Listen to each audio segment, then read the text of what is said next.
Kaufmann. Gensheimer.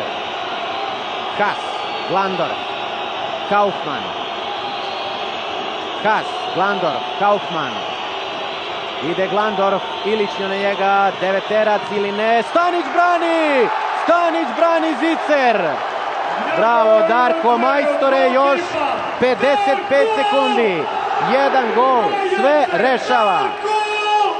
Dobra procena Rajka, on se odlučio da ostavi Staniću da reši, nije pravio nikakav faul, nije se čak ni približio. Evo Manojlovića, možda kao taktičko iznenađenje na srednjem beku. I kao neko ko će se brzo vratiti također u odbranu koliko Nemci dobiju loptu, što nam je isto tako važno.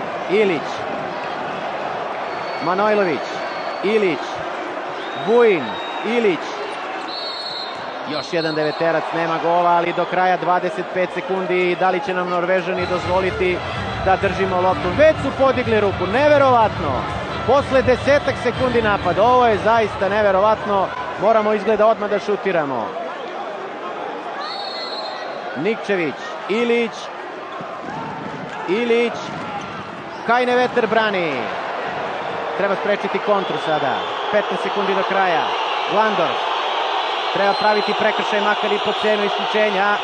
Ilić, odličan prekršaj, ide isključenje za Stojkovića 100%. Da vidimo.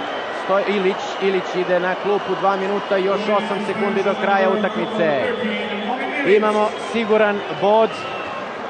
Da vidimo sada da li će menjati, ko će, skinuće još jednog igrača umjesto golmana, selektor reprezentacije Nemačke.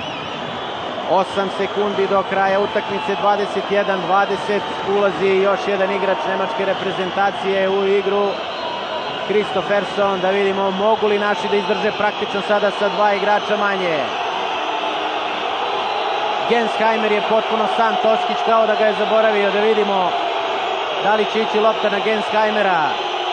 Evo sada Vuković pokazuje Toskiću da se malo približi najopasnijem strelcu nemačke reprezentacije.